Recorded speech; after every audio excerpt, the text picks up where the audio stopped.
Hello students, today we are going to start chapter 13 of your SST book, Moving from Place to Place.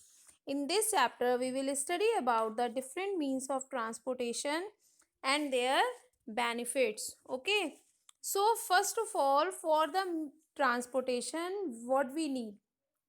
We need wheel. So the invention of the wheel has proved to be boon to mankind.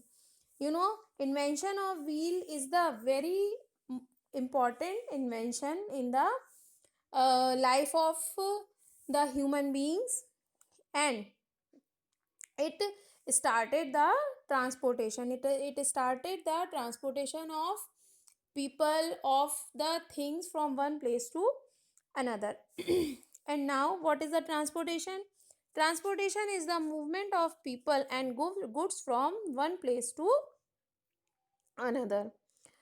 You can see easily in this picture, these are the stages of the development of the wheel. First of all, there was the invention of the wheel of rock, of the stone, and after that there was the wheel of wood, and then the new wheels, the modern wheel of truck, tire, scooter, and all other wheels come into existence.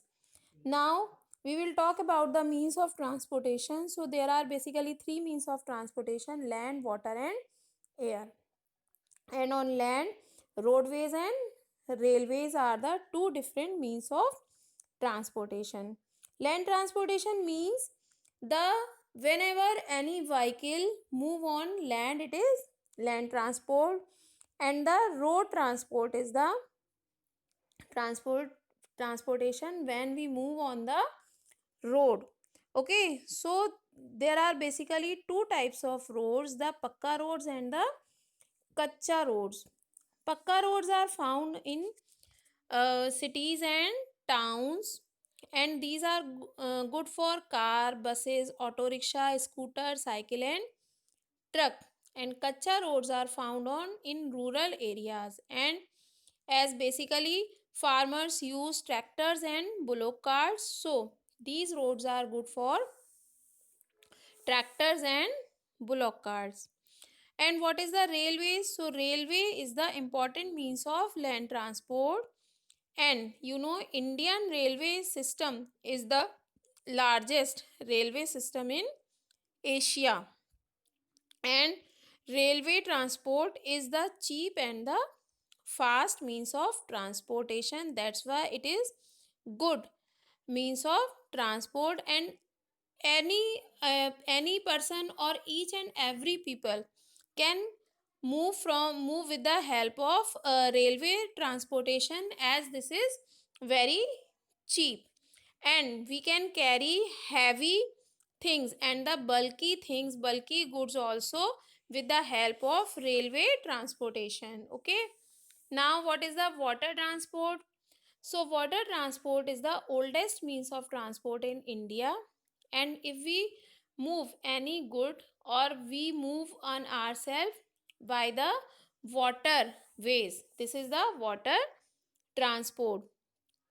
So water transport include rafts and boats, and nowadays ferries, ships, cargo ships, and oil tankers are the important means of transport, and we can carry the passengers as well as the bulky goods. Even 1,000 tons of the goods can be moved from one place to another by the water transport. Okay, now air transport include aeroplanes and helicopter. So air transport is the fastest means of transport, and it is the most expensive means of transport.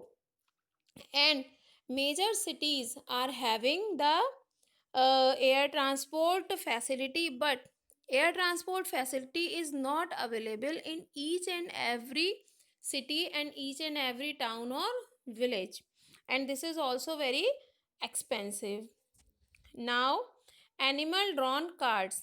So there are many carts which are drawn by the animals, like tanga. Tanga is the Tanga is drawn by the horses. Many you must have seen the tanga in your town or in your city or in your village. So tanga is very common means of transport. In forest areas, elephants are used for transportation. Yaks and mules are used in hilly areas, and the camel is used in desert areas. Okay, so we call camel as the ship of desert. Okay, so basically there are three means of transport: land transport, water transport, and air transport. And we use these means of transport for going one place to another, for moving one place to another, and we can also carry our goods from one place to another by these means of transport. Okay, so today I am sending you the exercises of this chapter. You write these exercises in your copy. Okay, till then, goodbye and have a nice day.